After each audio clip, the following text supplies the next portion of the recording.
Apocalipse capítulo 1, verso 4 até o verso 8. Vou ler e peço que a igreja aí acompanhe na sua Bíblia.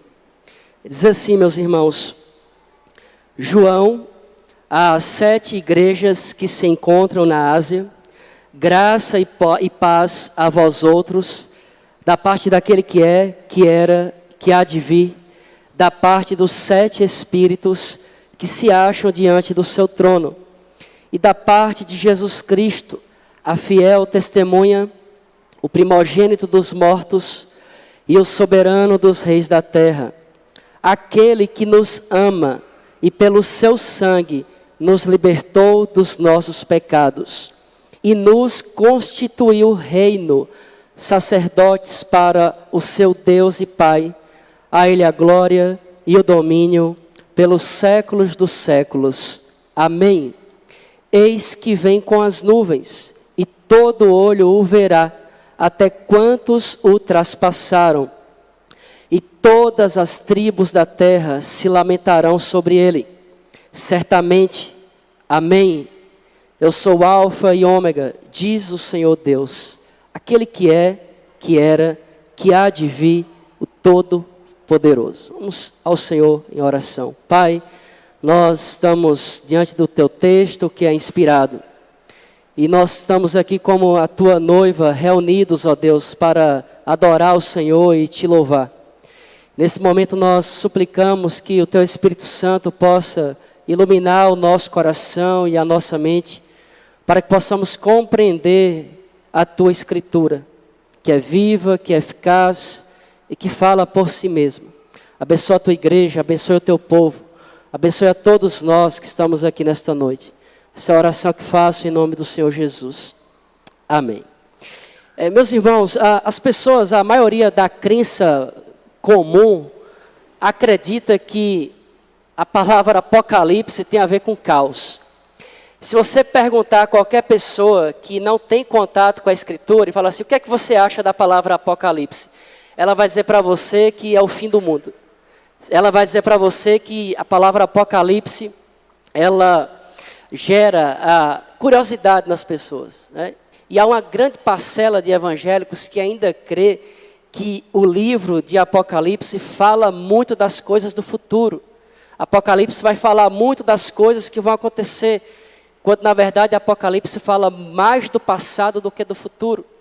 Porque todo o livro de Apocalipse não passa de um resumo do Evangelho. A maioria do livro de Apocalipse fala das coisas que já aconteceram. Na verdade, João está narrando essa história por 7 ângulos diferentes, 7 narrativas diferentes.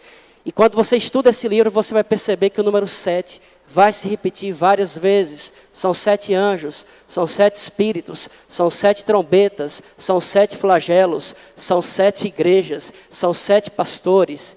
E você vai ver essa repetição. João já está bem velhinho, preso na ilha de Patmos, por causa da perseguição do Império Romano, por causa do Evangelho. E é lá na ilha de Patmos que ele recebe essa revelação. É isso que a palavra Apocalipse quer dizer, revelação. É a ideia de um palco em que uma cortina desaparece desse palco e mostra o que estava atrás da cortina. Então Apocalipse fala muito do que já aconteceu, pouco do que vai acontecer ainda. Falta muito pouco para acontecer.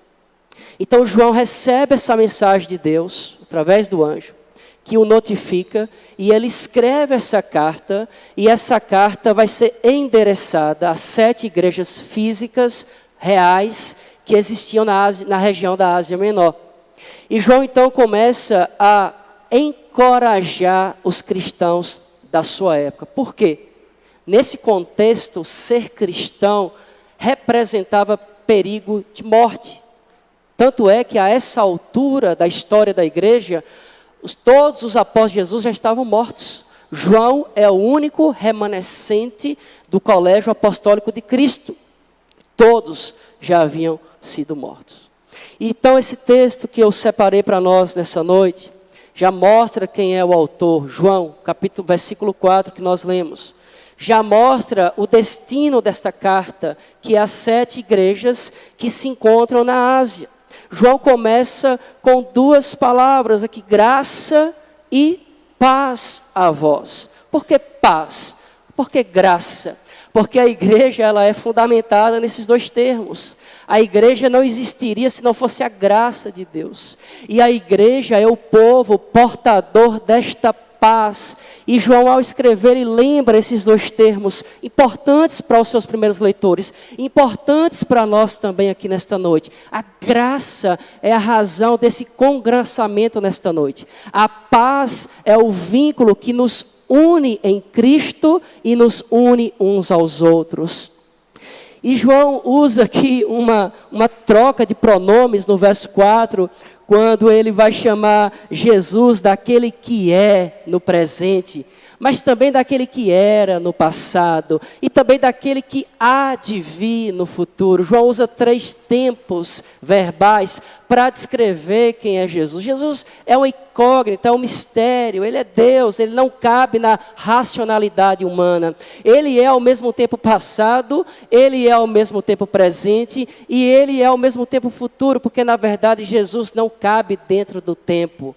Nós, humanos, somos limitados ao tempo e ao espaço. Quando João apresenta Jesus desta forma, ele está querendo lembrar para a igreja, olha, eu tenho uma mensagem daquele que não está limitado nem ao tempo e nem ao espaço. Eu quero que vocês se recordem de quem é o Senhor da igreja. Ele é alguém que é eterno. Ele é alguém que sempre existiu e aprove a Deus introduzi-lo na história, na figura humana, e João escreve isso no seu evangelho, no capítulo 1, no versículo 12, quando diz que o verbo, logos, que era eterno, agora toma a nossa roupagem e se faz como de nós, e habita entre nós, cheio de graça, cheio de verdade. É esse Jesus que João está lembrando à igreja, que tem uma mensagem para aqueles irmãos que estavam sendo duramente perseguidos. E João segue a sua descrição de Jesus ainda no verso 4, falando da parte dos 7 espíritos que se acham diante do seu trono. 7 espíritos aqui tem a ver com a soberania de Deus, tem a ver com a onisciência de Deus, tem a ver com os atributos incomunicáveis de Deus. Ele é onisciente, sabe de todas as coisas. Ele é onipotente, ele pode todas as coisas. Deus, ele é o Senhor soberano. Versículo 5, João segue escrevendo, e ele fala o seguinte, da parte de Jesus. E mais uma vez, ele usa primeiro 3 verbos, um verbo em 3 tempos, e agora ele vai usar 3 características para descrever Jesus. Se você olhar aí no versículo 5, ele vai chamar Jesus de a fiel testemunha. Ele vai chamar Jesus de o primogênito dos mortos. E ele vai chamar Jesus de o soberano dos reis da terra. Por que Jesus é descrito por João aqui nesse contexto como a fiel testemunha? Porque testemunhar de Cristo nesse contexto estava causando perseguição. Testemunhar de Cristo nesse contexto da história da igreja representava ter os seus bens despojados pelo Estado de Roma. Testemunhar a respeito de Cristo nesse momento poderia redundar na assinatura da sua própria morte. E João está lembrando, olha, assim como os vossos servos, assim como vocês estão sendo perseguidos, assim como vocês estão sendo mortos, eu preciso lembrar uma coisa para vocês.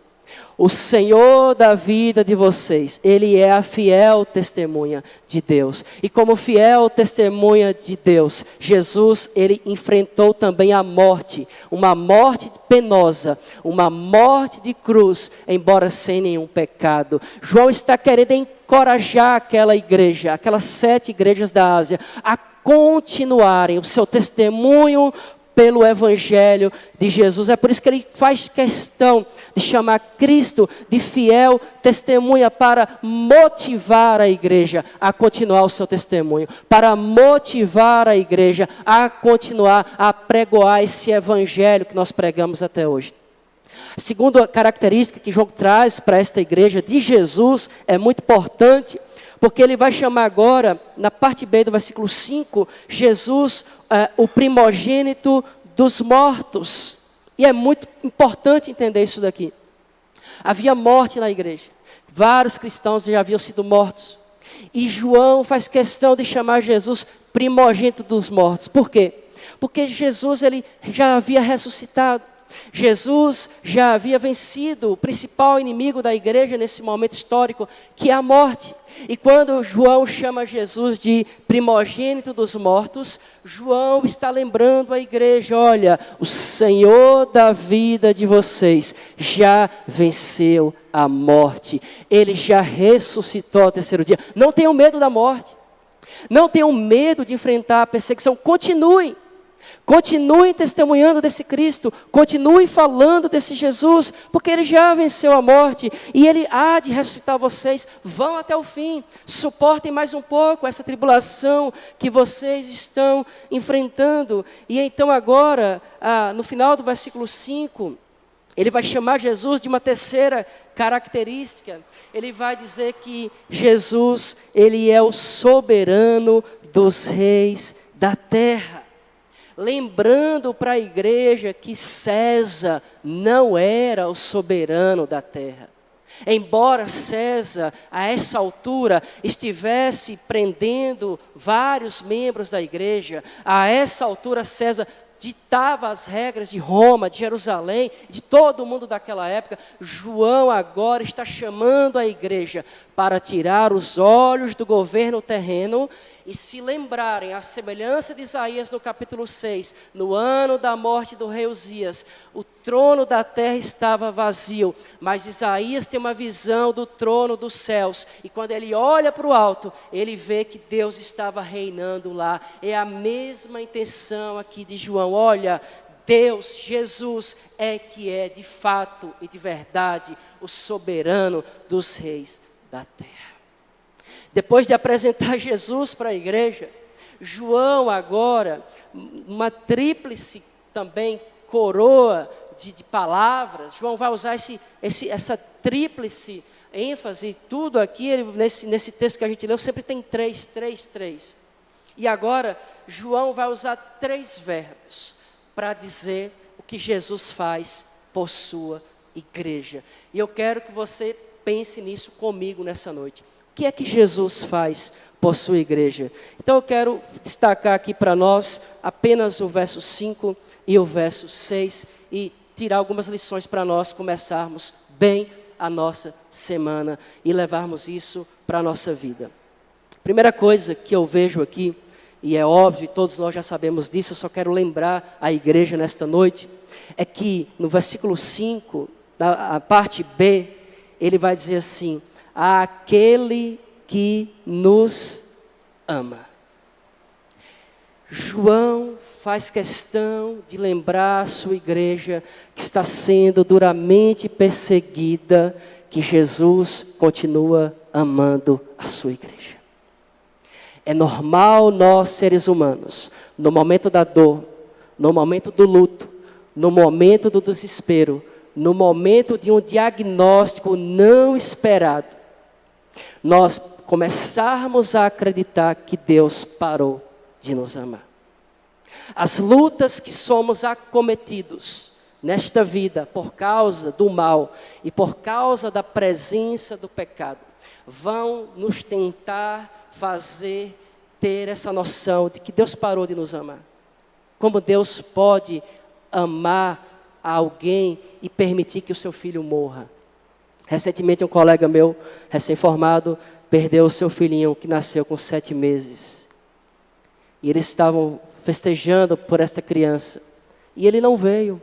Ele veio, mas morreu rapidamente. Como explicar isso? Como entender o amor de Deus no meio de uma dor tão dura como a perda de um filho? Como entender o amor de Deus diante de uma tribulação que nós enfrentamos? Como entender o amor de Deus se eu estou sendo preso? Esse era o pensamento da igreja nesse momento. Como é que Jesus me ama e Ele permite que eu vá preso? Como é que Jesus me ama e Ele não está fazendo nada? Nossos irmãos estão morrendo. Esse era o pensamento, essa era a inquietação do coração da igreja nesse contexto. É por isso que João aqui faz questão de lembrar, olha, Jesus, no verso 5 aí na parte B, é aquele que nos ama.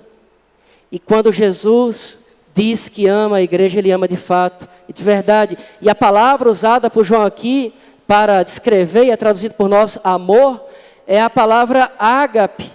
E essa palavra traduzida por amor traz uma implicação muito forte para nós.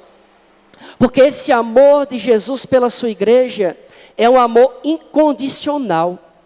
Esse amor de Jesus pela sua igreja não está relacionado ao que nós fazemos. Não está relacionado ao que deixamos de fazer. Não está relacionado à nossa posição social. Não está relacionado a nada que existe em nós. Na verdade, esse amor de Deus pela sua igreja é um amor firmado no seu próprio ser, no seu próprio caráter. Deus é amor e Ele ama a sua igreja. Quando Jesus fala para a igreja que, olha, eu amo vocês, é porque de fato, meus irmãos, Ele está nos amando. E nós precisamos lembrar disso, que o amor de Jesus jamais terá fim nas nossas vidas. Essa palavra amor que é traduzida aqui, além de ser um amor incondicional, é um amor altruísta. O que significa isso? Significa que Jesus nos ama independente da nossa condição, mas também é um amor sacrificial. Significa literalmente alguém capaz de morrer por outra pessoa que não merece essa morte. Quando Jesus está lembrando aqui para a igreja, olha, aquele que nos ama, Ele está dizendo exatamente isso. Vocês precisam se recordar que Jesus ama vocês incondicionalmente. E para isso Ele deu a vida dEle por vocês. O amor de Jesus pela igreja não é um amor fundamentado em emoções passageiras.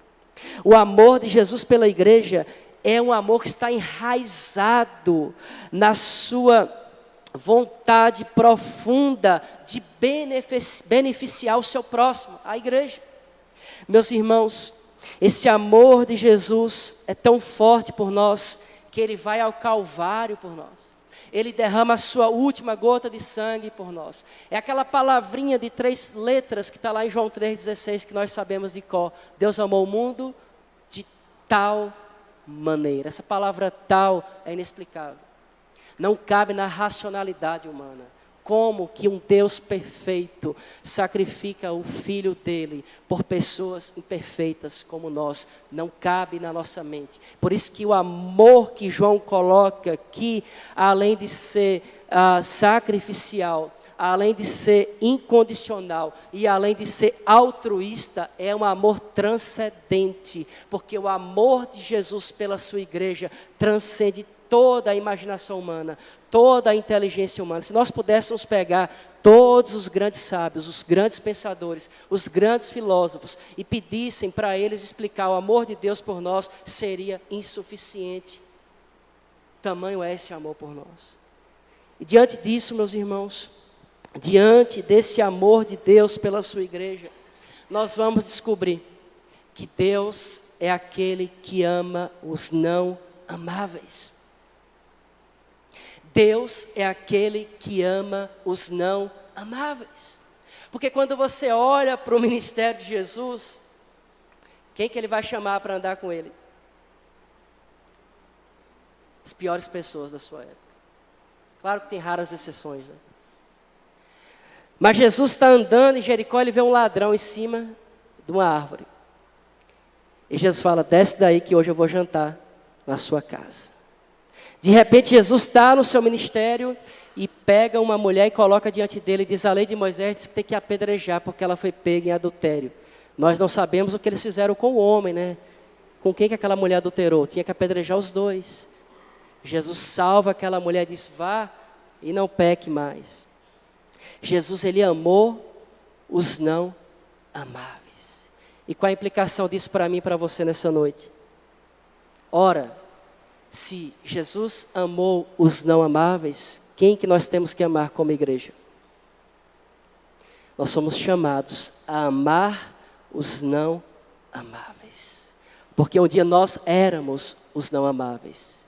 E Deus manifestou esse amor por cada um de nós, nos chamando pelo nosso nome. Jesus nos atrai pelo seu amor. Ninguém vem pela dor, ninguém vem pelo sofrimento. Nós vimos a Cristo pelo amor que Ele derramou em nosso coração. E agora nós somos como igreja, meus irmãos. Eu falava disso hoje de manhã lá em Belém. Como é desafiador amar a igreja nos nossos moldes humanos. Mas Jesus nos chama para amar o próximo como Ele ama. E aí complica. Porque o amor de Jesus é altruísta, o amor de Jesus é incondicional e o amor de Jesus transcende toda a razão humana. E nós, como igreja plantadas nesta terra, somos chamados a amar os não amáveis. Devemos amar até mesmo as pessoas que nos afetam. Devemos amar as pessoas que pensam diferentes de nós. Devemos amar, meus irmãos, e amar aqui não se resume em uma expressão verbal. Amar é uma ordenança de Deus para nós. Amar significa se dispor ao outro. Amar significa relacionar-se com o outro. Amar significa doar-se ao outro. Amar significa investir o seu tempo e os seus recursos no outro. É isso que Jesus espera de nós como a sua igreja. Porque Ele faz isso incansavelmente, todos os dias por mim e por você. E esse amor de Cristo é a razão de estarmos aqui nesta noite. É a razão da nossa vida e é a razão da nossa existência.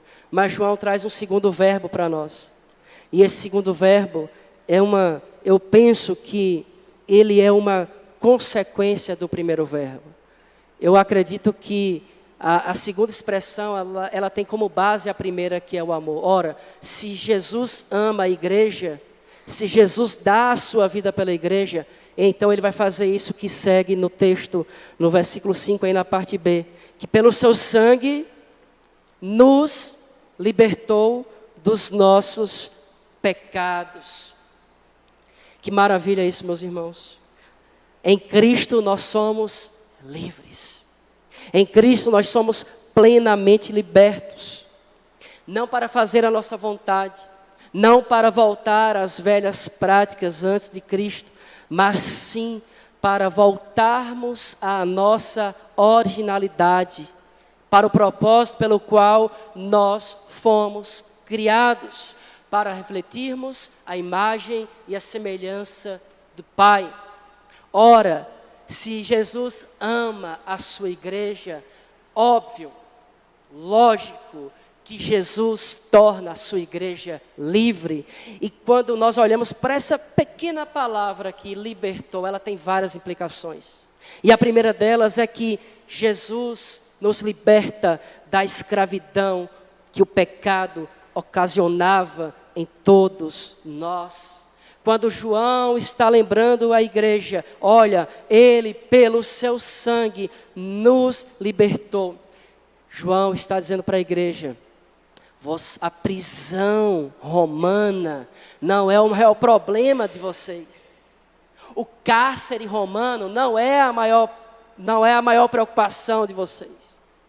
Porque a prisão humana, ela não pode se comparar à prisão que o pecado causava na vida de vocês. E não importa mais se vocês estão numa masmorra. Não importa mais se vocês estão num cárcere frio. Não importa mais se vocês estão no corredor da morte do imperador de Roma. Isso não importa, porque o que importa aqui é que vocês já foram resgatados da escravidão que vocês andavam outrora. E agora vocês estão vivendo uma novidade de vida, uma comunhão íntima e profunda com Deus pelos méritos do sangue de Cristo no Calvário.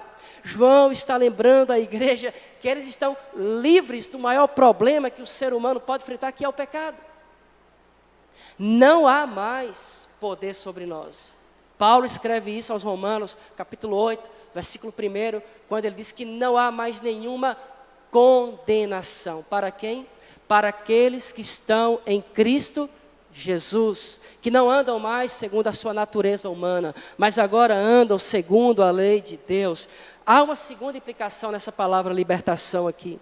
É que quando João diz que fomos libertos pelo sangue de Cristo, ele está dizendo que todos todos os nossos pecados são perdoados pelo sangue de Jesus.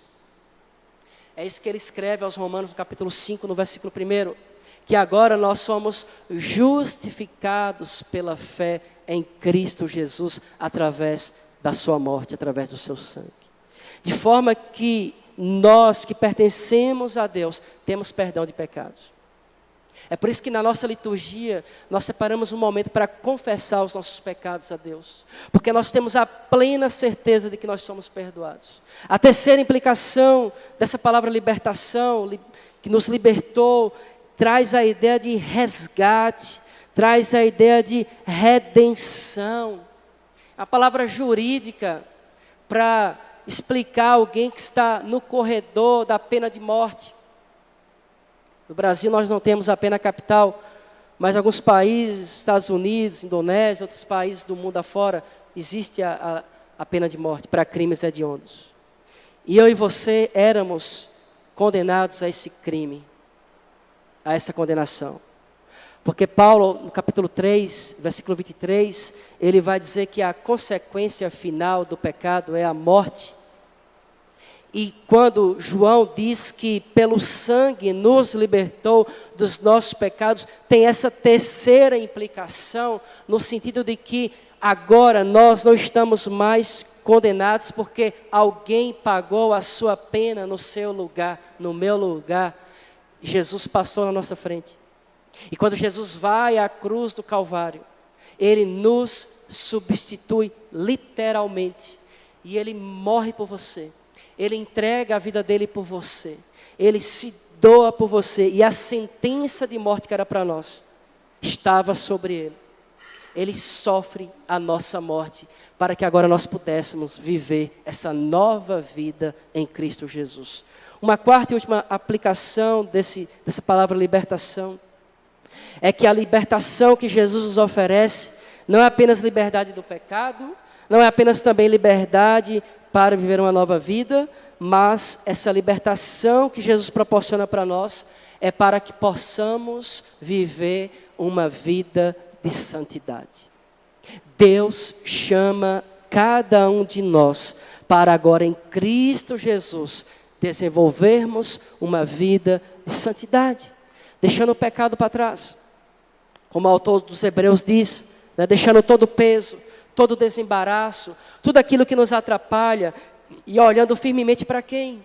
Para o autor da nossa salvação, Jesus Cristo. Ele nos chama, meus irmãos, para vivermos uma vida de santidade. É o próprio Cristo que está santificando e continuará a santificar a sua igreja. O terceiro e último verbo que eu quero pensar com vocês está ainda no versículo 6 agora, quando Jesus diz o seguinte, quando João diz, melhor dizendo, e nos constituiu reino, sacerdotes para o seu Deus e Pai, a Ele a glória, o domínio pelos séculos dos séculos. Amém. Perceba, Jesus ama a sua igreja, Jesus traz uma libertação que tem todas essas aplicações que eu trouxe para nós. E agora eu vejo aqui Jesus ressignificando a sua igreja. Jesus está agora dando um novo significado para aquele povo que estava sendo morto, que estava sendo preso, que estava sofrendo uma dura perseguição de Roma. E para nós aqui nessa noite, eu não sei como é que anda a vida de vocês, eu não conheço ninguém aqui nessa noite, eu não sei quem nos visita aqui nessa noite, mas quem está nos assistindo também, eu não sei como é que anda a sua vida. Eu não sei se a sua vida perdeu o significado, o sentido, até mesmo dentro da igreja. Às vezes a gente está perdido dentro da igreja. Às vezes a gente vai se acostumando com as coisas da igreja, com os cultos, com os eventos, e às vezes parece que as coisas da igreja não têm mais significado para nós. Parece que a palavra de Deus não fala mais ao coração, parece que as músicas não tocam mais no nosso íntimo, parece que não faz mais sentido orar, parece que a gente está vivendo uma fé no piloto automático, mas aqui eu vejo Jesus trazendo uma ressignificação para a sua igreja, nesta palavra constituir. Quando ele diz que constituiu, reino, sacerdotes para o seu Deus e Pai. Jesus está lembrando aqueles irmãos que estavam sofrendo duras perseguições de Roma, que nesse contexto, Jesus está dando para a igreja uma identidade. Quando João escreve que Jesus os constituíra reino e sacerdotes, perceba, para o seu Deus, apóstolo, pronome possessivo seu. A igreja pertence a Deus. Todos nós somos sacerdotes de Deus. Todos nós pertencemos ao reino de Deus. E isso muda tudo nas nossas vidas. Nós não somos apenas meros membros de uma igreja local, na nossa linguagem técnica reformada. Nós somos muito mais do que isso, e um dos pilares da reforma é que agora todos têm acesso a Deus através de Cristo Jesus. E quando João está dizendo para a igreja, olha, vocês são sacerdotes, vocês são reinos para o próprio Deus, João está dizendo, olha, a sua identidade é de que vocês são filhos e filhas do Deus Todo-Poderoso. Vocês pertencem ao reino eterno, imutável, indestrutível. Nós, meus irmãos, temos uma identidade clara.